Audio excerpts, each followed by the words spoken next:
3, 2, 1. Stan the Fan on Zoom, presented by Pressbox Sports.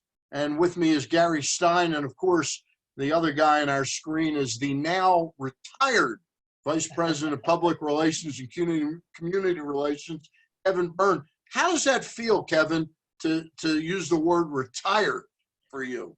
Well, I haven't noticed a difference yet, but I'm looking forward to it. We're looking forward to more spontaneity and fewer have-tos in our life, and so we're excited about it. But I'll still obviously stay in contact with the team in some capacity, in some ways, and some of my closest friends are there, so I look forward to continuing that. Did it make it a harder decision for you, Kevin, knowing how good this team might be in the Lamar Jackson, the early years of his era, how exciting and it is to watch the games? Well, you two both understand how hard it is to win in the NFL. Yeah. So when I started telling people in-house, the owner, Ozzie, Eric DeCosta, John Harbaugh, they all said in very similar terms, have you noticed how good we are right now? And we might be good for a while. And so, I understand that. But I think sometimes, I've talked to people who have retired. They say someday you just know.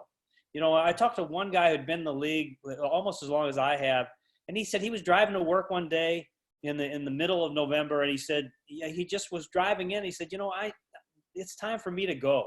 And so I kind of started feeling that way a little bit last summer. And despite the spectacular 14-2, yeah, I was still willing to say, you know what, it's time. It's time. And my wife and I are excited about our next chapters.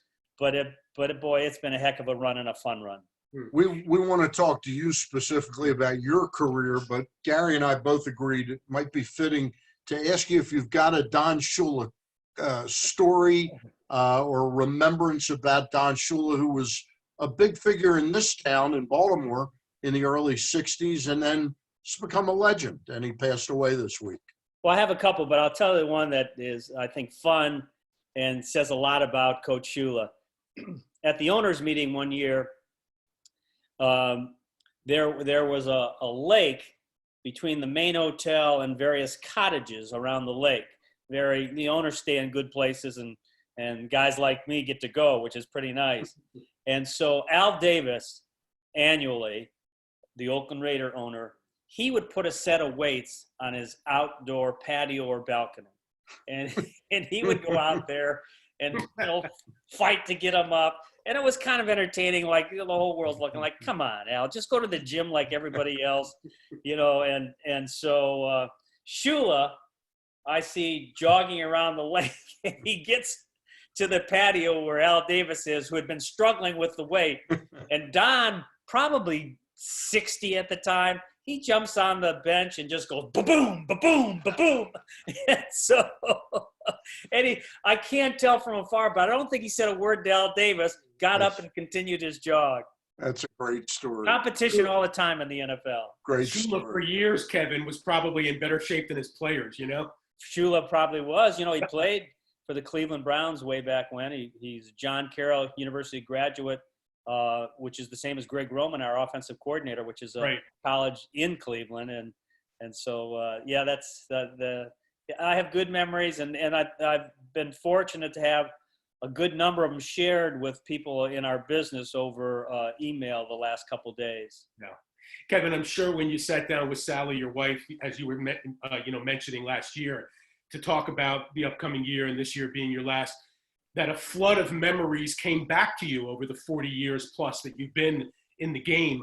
But I want to pick it up in 95, because that was a seminal moment, I'm sure, for you. Certainly a seminal moment for Cleveland, Baltimore, the Browns, the to-be Ravens, etc. My question to you is really more on a personal basis.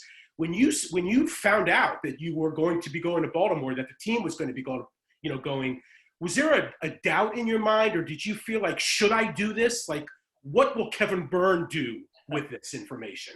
Well, I'm from Cleveland, and I was able to go back home to work, after high school, I left and I hadn't been back. And I think I went to the Browns when I was 27 or 28. And to work in your hometown for the hometown team that is very much a part of the fabric, like the Browns were back then, was really special. And my relatives are there. My best friends from high school and grade school are there.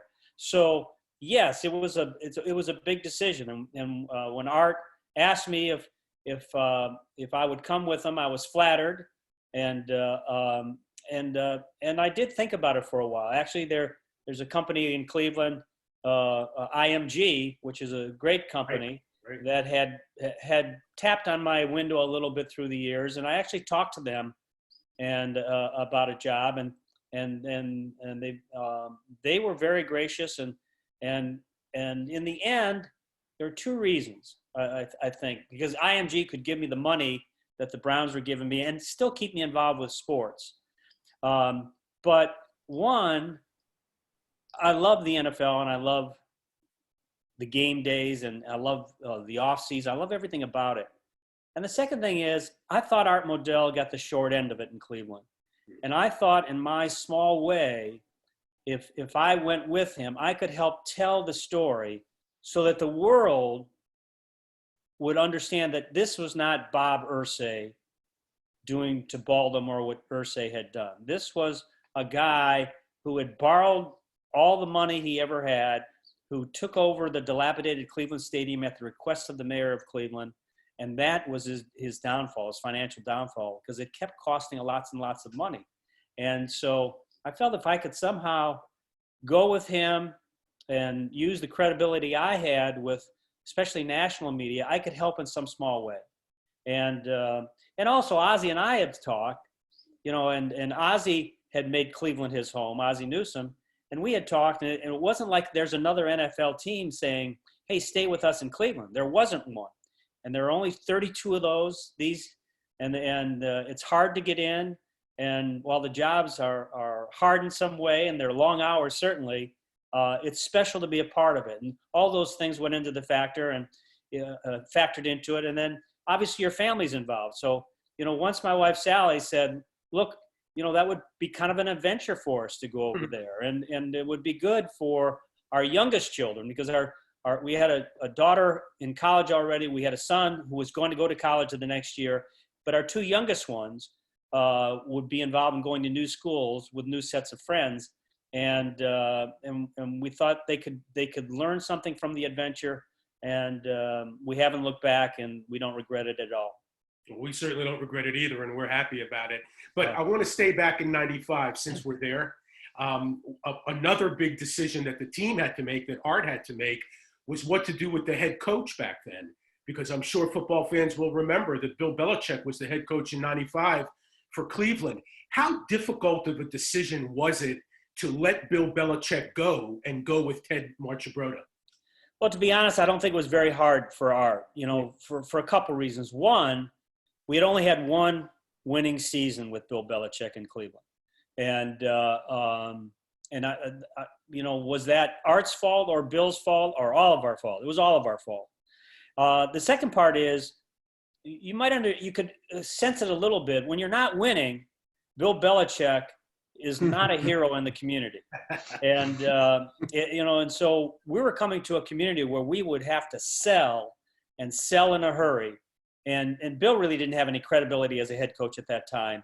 And that was a factor. Art didn't believe that Bill could come over here, be the face of the franchise, and get everything sold in a couple months' time.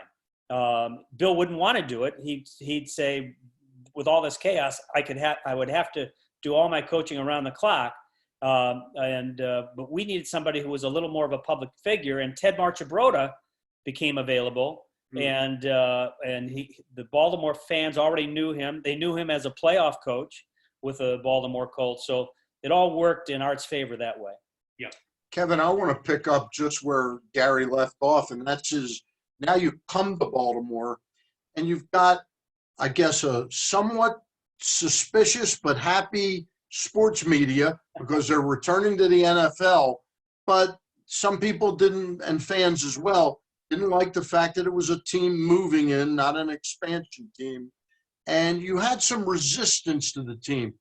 Speak to some of the challenges, the early challenges you and your team had at getting traction in the new community. Well, the people who could afford the ticket stand, they were former Baltimore Colts fans, and they were irritated. Irritated at the NFL, irritated at the commissioner for using the famous museum line. Yep. And so we had to show in a hurry that we were different. And we had to get the Baltimore Colts, who lived around here, to embrace us. So that's what we focused on a lot in a short time. So you'll remember, one of the things we did is we took Art Modell around everywhere, and so he spent time with Stan the Fan, and he went down to the Baltimore Sun editorial office, and he drove down to the Washington Post. And so they got to see this is who he is. He's a high school dropout, Art Modell, who found a way to make his living and make it succeed. And he's a good guy. He's always been involved in the community. And we tried to kind of remind him of that. The second thing we had to do, guys, is we had to get the Baltimore Colts. So the Baltimore Colts had the group that would get together once every 2 months or once a month or once every 3 months. I don't know what it was. So we reached out to them, and they invited me to speak. So I went to speak to the Baltimore Colts, and there were about 30 there that night. Stan, you spoke to them. Maybe that was Sure. the number that would come to meetings regularly. Yeah, 30 to 40 people, yeah. Yeah, and so they were kind to me, but they said right away, yeah, but we want to meet Art Modell too. So I got Art, the next time they met, and he came and he spoke with them. And so then for the first home game, regular season home game against the Oakland Raiders, Right. we invited and got the 58 former Baltimore Colts who lived in the area or were heroes to this community to come to the game. And we had 57. And we're getting closer to the opener. And guess who we didn't have? Guess who didn't respond to an invite? I can't. John Unitas. Johnny Unitas. John Unitas. Oh my So God. you could have 250, but That's you the have one to have guy. Unitas. So then you have to get to John. And so Richard Samus, Mr. Nobody, Mr. Mr. Nobody, Nobody. right in the middle of the story. right? So who's one of John's closest friends, Yeah. saying, "Come on with me, we'll have lunch with John." So I meet with John, and he was very gracious, and he goes, "I'll tell you what, I'll think about it, but I want to have a sit down with Art Modell." So we set that up like within 24 hours, and they were like two grade school friends. They were laughing about the old days. They were telling stories about Carol Rosenblum. I mean, they had a blast. And then it got a little serious. And John said, "You know what? I don't think the NFL is doing a good job with former players. We have some who are in trouble, don't have money, or are sick." And he said, "I'll tell you what. I'll come to your game, but you got to help me with the league office." And Art stood up, I remember, and shook John's hand. He said, "John, I will be your savior with the owners. I will be the champion for the former players. I promise you on my children and my wife's life that I will do that for you." And so he did. And then that first game, I'm sure you guys remember, we had the Colts out there in jackets with Baltimore Colt alumni on the back. And as we introduced them, and then when we said, "Get ready to meet your Baltimore Ravens," we asked the Colts if they would turn their jackets inside out, and the other side said Baltimore football alumni. And it was almost like the Baltimore Colt players were saying to the fans, it's okay to root for these guys. And I thought that went a substantial way to making us closer to this community. It was going to take time, but I think that moment kind of took, especially some of the people who had been longtime season ticket holders for the Baltimore Colts, kind of looked at it and said, "You know what? Maybe we should give these guys a chance." And I think that was pretty dramatic for us at that time. And boy, we'll be forever indebted to the Johnny and Lenny Moore and Stan White, Bruce Laird, all those guys. Mike Curtis, the late Mike Curtis, he came up, and so it was just a terrific outpouring by those guys, and we will always appreciate it. Kevin, that may have been a jumping off point for the franchise, but then you had to take on the business of forging your own identity.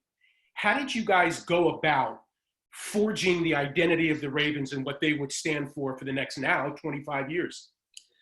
Well, Gary, you have to do it hedgerow by hedgerow. And what I've always talked internally about is the ripple effect. And so we've always wanted to show the community that we're regular folks working hard. And I think that's very important. The players might have special talent, but they're good people. We try to play like a Raven. We try to bring the right type of person into the Ravens. And so we ask every single player to go out in the community. Our head coaches have gone out in the community. So when you get Ray Lewis to go to Colleton School in the city, and he visits with 200 kids that day in 1996, and how much is that ripple? That's 200 times 200 families, times 200 neighbors of those families, times 200 or 1,000 beyond that. And all of a sudden, people in the community are talking about, boy, the Ravens had Ray Lewis out there. Man, he seems like a good regular guy. We should support these guys. And so it was very important for us to be as open as we could and to be as visible as we could. We always want to say, here we are. We weren't trying to hide anything. This is who we are. We hide things in football because football coaches are like that. They don't want anybody to know anybody. But can you lift the curtain without giving away any of your secrets? And that's what we've tried to do and still do today. Right. That brings us to the point where the team had to make a decision that Ted had been a good transition guy, but the club is going to move in another direction. And you were part of the committee that went out on the search along with David Modell and a couple others that hired Brian Billick. Could you talk a little bit about the irony, Kevin, that you go out and get this offensive guru, and then he goes out immediately the second season, wins a Super Bowl with one of the most ferocious defenses in the history of the league? Right. Well, Brian's very smart, and he recognized, right away that this has the defense has a chance to be special. And Ozzie had recommended Marvin Lewis because he knew Marvin Lewis a little bit as for defensive coordinator. And that marriage of Brian and Marvin worked. And Brian also put his ego aside because as Brian, Brian was like Don Coryell. If he could, he'd pass every play. But he saw with this defense, you don't do that. And our offensive line was okay, not great. Our receivers were okay. We had a running back, Priest Holmes, who was good, but a little bit damaged with a knee. Then, of course, the second year we draft Jamal Lewis in the first round. Now we have the monster, and that combination carried us. So I give Brian a lot of credit that he'll never do. The critics will always say, well, where was that offensive genius? Well, one, Ozzie will admit we never gave him a very good quarterback. And two, he recognized when you have a defense like that, don't mess it up. Absolutely. Kevin, and Brian, of course, did win the Super Bowl a couple years later, 2000. Great Hall of Fame players played for Brian Billick. But if we move ahead, though, to the John Harbaugh years, I've always found it interesting, talking to fans, being on talk radio, sports talk radio, et cetera, about the elevation. Because at that time, the elevation of a special teams coach to be a head coach in the National Football League, correct me if I'm wrong, Kevin, I think it was never done before. Yet that's the man that you chose. And you were on the committee that chose him. What was it about John Harbaugh as a special teams coach in Philadelphia that convinced you guys that he should be the next head coach of the Ravens? Well, our list, Gary, for potential candidates was every coordinator, offense, defense, and special teams. It was prominent head coaches in college and prominent head coaches formerly in the NFL, now out. So that's the list you start with. Now you begin with our committee, and you just start calling people about these people. And so maybe Gary or Stan, you guys are on the committee and you say, well, I know 4 people who know John Harbaugh. And so you'd have a days to call people on these various candidates, Some we threw out right away on the first meeting, but some would come back, and then people came back and said, well, I called my 4 guys who know John Harbaugh, and they all said the same thing. It's only a matter of time, and then we look at each other. Well, we got to talk to him. There was everyone who called somebody about John got the same reaction. This guy will be a head coach somewhere soon, whether it be a major college or the NFL. And so then you meet him. And then the rest, I think we interviewed, I think we got down to 15. Then we did, Ozzie did some phone interviews with some people. Then we brought 6 in, and he made one of the 6 basically because of the research. So we might have talked, I think I think with John, we had talked to something, when you total the whole group, I think we had talked to like 71 or 73 people about John Harbaugh, and everyone painted the same profile. This is a special guy. This is a bright guy. This is a leader of men. And then I'll remember his interviews when he came in, because he interviewed twice. I could look back at my notes, I could look back at my notes from those interviews, and are there the same principles he talked about in those interviews that he still uses today. He's got a belief in the way the game should be played. He's got a belief in the way he should treat his team and his assistants, about it, getting input from everybody, about having relationships with every single one might be more important than the X's and O's. And so in the end, he's the guy, although, as you recall, we also made a run at Jason Garrett. Right. And I'll tell you a story there. So Jason Garrett, we talked to, and we get to where we're talking money with him. And it's, this is, say Tuesday night at 9:00, and Steve calls me and he said, Dick's talking to his agent. I don't really know if Jason Garrett even wants this job, but because he should say yes right away, shouldn't he, Kevin? Well, you better talk to Ozzie about that. And then about 3 or 4 in the morning, Steve calls and he says, this guy doesn't want the job. I told Dick Cass to pull the offer. And we're going to get John Harbaugh in here tomorrow. And, Ozzie's going to call him at 6 in the morning, see what time he can be here from Philly. And let's talk to him one more time. And I'll share this story. So we all interview him one more time. And it's now like 3 in the afternoon. And he blows us away. So now we bring him in our conference room, and you guys have been in that conference room. And there's Steve at the head of the table. It's like a Thanksgiving Day table.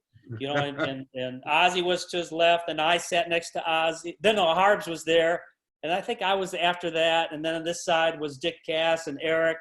And so Steve's saying, John, we think you could be our head coach.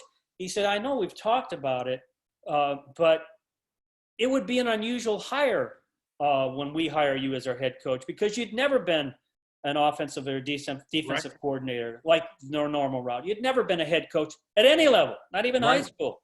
And why do you think in the end you'll succeed? And John gives one of the great answers of all time. He looks around the room. He says, you know how I'll succeed? I'll succeed because of all the collective wisdom in this room. What I don't know, you'll protect me, and you'll make me smarter about it, and you'll teach me. I'll learn from Ozzie. I'll learn from you. I'll learn from Dick. I'll learn from Eric. I'll learn from George Kokinis and Pat Moriarty. And I thought, God, that's a great answer. Right. To do that at the spur of the moment. Well, then Steve stands up, and he extends his hand to John, and he said, well, then we want you to be our head coach. And John shakes his hand and smiles, and then goes, are you offering me the job as your head coach? He says it just like, are you offering me the job? And Steve, he says, yes. And then John goes, well, then I'll take it. That's a great story. There was such innocence to it. And it was one of my best memories of being a part of something special, and kind of, I think, illustrates how we work as a family. A lot of great stories that you can tell, and a lot of them are all positive. But I'm sure that these 2 players I'm going to talk about and what they went through probably were some of your darkest days in the job in Baltimore.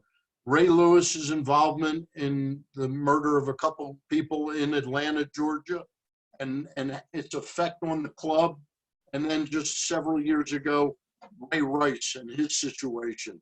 Could you talk about those two situations? I'll talk about Ray Lewis first. So I sat through the trial. I went down to Atlanta and sat through every moment of it, and because I had such high regard for Ray. And what I thought was true, I understood completely watching that trial. If Ray was the average black man in Atlanta, he would be in prison for the rest of his life. They were going to blame those murders on somebody. And if Ray didn't have the attorney, the attorney, by the way, who was recommended to us by Hank Aaron. Wow. Really? That's incredible. Yep. Hank Aaron calls. Now we have everybody, Johnny Cochran, and all the famous lawyers of the United States wanted to, because it was The high profile case, yeah. Yeah, it ended up being live, not only on ESPN, but live on a thing called Court TV at the time. Right. So right. it was dynamic. So Ed Garland probably had better investigators than the county and the city down there, and so they were just embarrassed. You know, what they had was Ray Lewis at the back of the limousine saying, "Hey, people, this is nuts. Get back in here. This is a bad scene." You know, and so Ray, they dropped all the charges. I remember on a Sunday morning, I get a call from Ed Garland, the attorney, and he said, "I just heard from the prosecutor, they're going to drop all charges. And thought you'd want to know it from us." And I said, "Well, that's terrific." I said, "What's the next step?" He said, "I don't know, but my guess is they're going to want him to take the stand." Next day, they come back and say, "Will he take the stand?" And they talk to Ray, and Ray says yes. Then they go back to the prosecutor and say he'll take the stand. Well, he's going to have to admit he lied to us at the beginning, or was not forthcoming was the term they used. So they went back to Ray, and he says, "Yeah, I'll admit that." You know, but as Ray told me that day, he goes, "Kevin, when the police knock on my door in my neighborhood where I grew up, they're not coming as friends. Nobody answers the police questions in my community. That's just the way I was raised. I'm not ashamed of it. Maybe I'll learn differently later on, but I'm not ashamed of it." So that's kind of the Ray Lewis thing. On the Ray Rice thing, you know, was the police see the video that the world eventually sees, right? Think about this. The video of Ray Rice hitting his now wife, Janae. They were just dating at that time. And they let them leave together after holding him in a police cell until they're more sober to drive home together. And you think, what does the police see that they let these two people go? Yeah. So we're basing it on that. We have not seen that video, that it couldn't have been that bad. Plus, we liked Ray. You know, you guys know Ray Rice. You know, he was as polished and as good a guy as you could see in the locker room, and in as best you could see from where you were. So all that goes on. Then the video shows up. What was it? Monday morning, was it? Yeah. I think it was a Monday morning. Was. We had lost the opener the day before, and we had a Thursday night game against Pittsburgh. And so we see the video, and I get texted right away and say, turn on CNN. I see the video for the first time. I'm watching the end of the video, and my phone rings, and it's Steve Bisciotti. He goes, "Have you seen the video?" I said, "Yes, I just see." And he goes, "Has everybody else?" "I'll make sure they all have seen." He goes, "What do you think?" And I said, "I'm stunned." And I said, "Steve, what do you think?" He said, "Make sure everybody sees it and get together. And we're going to talk about what we're going to do. I am on my way to the office now." And I said, "Steve, what are your first thoughts?" And Steve said to me, "He can't be on our team anymore. He can't be. What he did is unacceptable. He didn't tell us the truth, and we certainly can't offer that to the fans." And so, but I give Steve credit. When he came in, he let the football people talk first. "Ozzie, what do you think? John, what do you think?" And then basically they were echoing what he had already told me on the phone. And then all he did, rather than say this is the way it's going to be, he said, "I agree with you guys. who's going to call him and tell him? And Ozzie says, I'll call him right now. Wow. Hey, That's, Kevin, that's, a little bit of a lighter note here. I wanted to jump ahead to Lamar Jackson, but more in a holistic context as opposed to just Lamar. And what I mean by that is the velocity that the NFL seems to have changed over the last 2 or 3 years, 3 or 4 years, in the way quarterbacks are now being evaluated and drafted and how offenses are changing. The Lamar Jacksons of the world, Deshaun Watson, Pat Mahomes, we could go on. It seems like the drop back classic quarterback of yesteryear, the Mannings, even the Bradys, right? Even the Flaccos for that matter, are on the wane, and this new style of quarterback. My question to you, in 40 years in the league, did you see it coming? Are you surprised? Do you think it happened quickly? It happened almost overnight. Gary, if you look at the first 4 games of the season for all 32 teams, and then look at the last 4 games for all 32 teams, dramatically different. First, the analytics has a lot to do with it, and people have a lot to do with it, and people haven't talked about this. The deep study analytics show that quarterbacks who get hurt have their legs set and they're getting cracked in the lower back, around the knees, around the ankles, around the hips. The analytics, deep analytics show when quarterbacks are moving, they take fewer big hits, have fewer injuries. So I think it took Lamar and the success he had running the ball and making our offense so explosive and the best rushing game in the history of the NFL. It took Lamar, and the preface of that took us to put Lamar there and willing to do that with, by the way, a Super Bowl MVP at quarterback, who was still playing pretty well, by the way, to show the world that this can be done. If you look at even Mahomes was running more at the end of the season. Russell Wilson was running more at the end of the season. It made Ryan Tannehill is a straight backup guy at Dolphins, was just a guy. He goes to Tennessee and they say, hey, you used to be a wide receiver. Run. And my God, they get to the AFC Championship game. So yeah, it's great that Lamar did it. And you guys can talk about Lamar, but I'll talk about a little bit. But what a special young man. He is such a good guy. He is so respectful. He is so smart. He's got a photographic memory. And he's just a delight to be around. And I think he has a chance in a city that has had some great sports heroes to become at least on the Mount Rushmore, because he is special and he cares about his teammates. He cares about being a good citizen, and he cares about being a great player. Kevin, I've got 2 more questions for you, and then I'll give Gary the last question, all right? You've been in the league just about 40 seasons in the National Football League.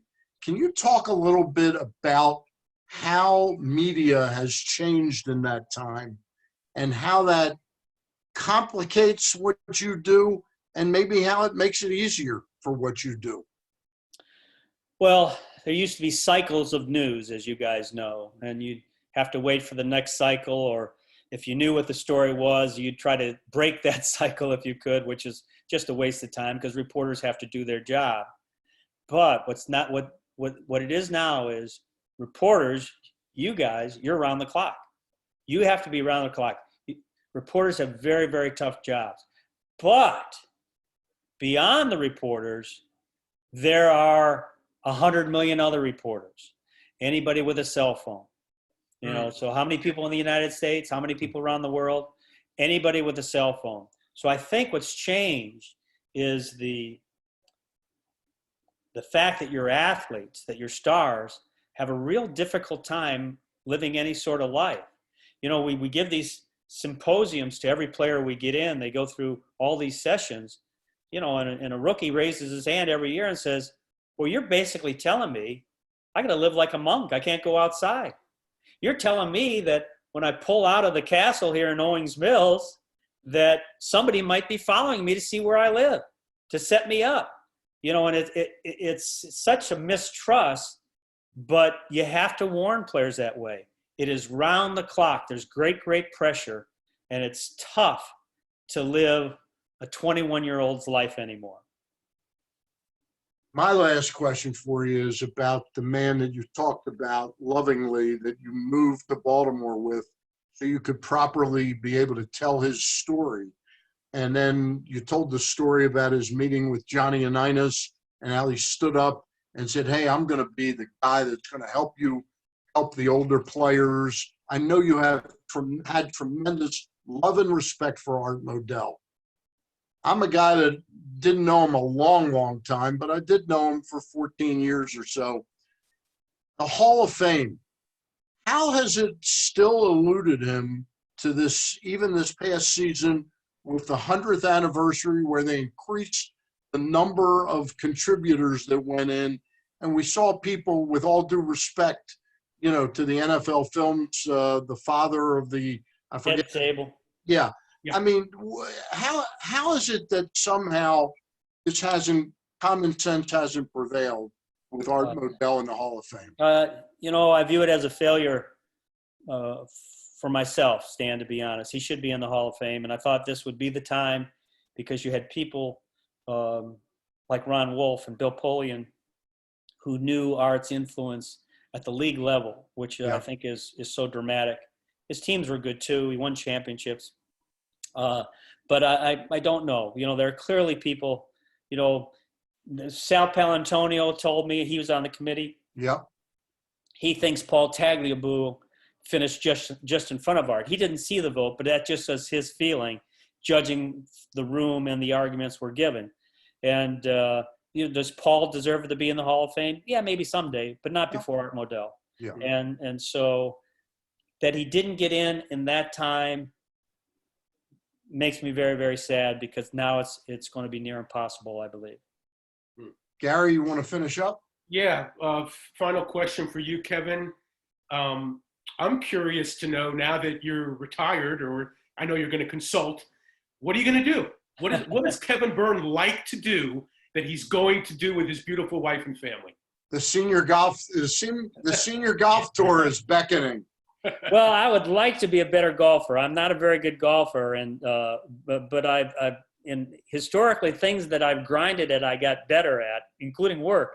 So I plan to grind a little bit at that. But really, as I said at the beginning, we're looking for more spontaneity, and more relaxed time. There's a great story in the Baltimore Sun, and I'll tell this story, and I kind of have the same attitude. Maybe this was about 10 years ago, and they talked about this woman who worked in Frederick at the train station for a train that went into D.C. every day, and she worked the booth there, and she did it for 40 years.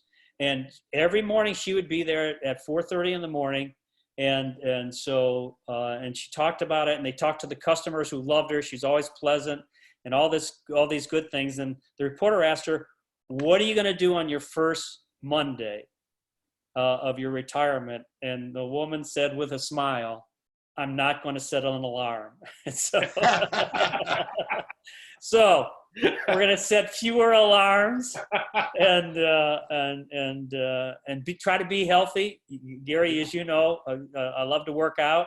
Yes. I'll try to continue to do that as long as my body lets me. I try to find ways to compete and hopefully find ways to still keep in touch with my Ravens family, which is so special to myself and my family. Kevin, if I could real quick, and then I know Stan's going to finish it up. I just want to say on a personal note, you've done a lot for me in my career. I really appreciate that. I don't think I've told you enough. That's number one. Number two, I've known you since you moved to Baltimore with the Ravens in '96, but I've had the pleasure of working about 5 or 6 feet from you in the press box for the last 15, 18 years. And I just want to tell you that it's an honor. You've got a great smile and a great way about yourself, and I've really enjoyed my time with you. Thank you so much. Thank you, Gary. And you've seen some of my worst behavior, too. Kevin, sometimes you get a little frustrated during games. Kevin, yeah. I just want to echo what Gary says. I met you 25 and a half years ago. When I think back to both how long a period of time that is, but how quickly it went by. It Absolutely. just amazes me that Yes. this big a chunk of the three of our lives has ended with you passing through here. We love you and we respect you. Mostly we respect you. Thank you, And Kevin. Gary, thank you so much for talking with me, and I greatly appreciate it. This is an outstanding community. You guys are stellar members of it, and this was a pleasure to talk to you guys tonight. Thank you. And I know Thank you, our Kevin. viewers are thanking you as well. Thank you, Kevin Byrne.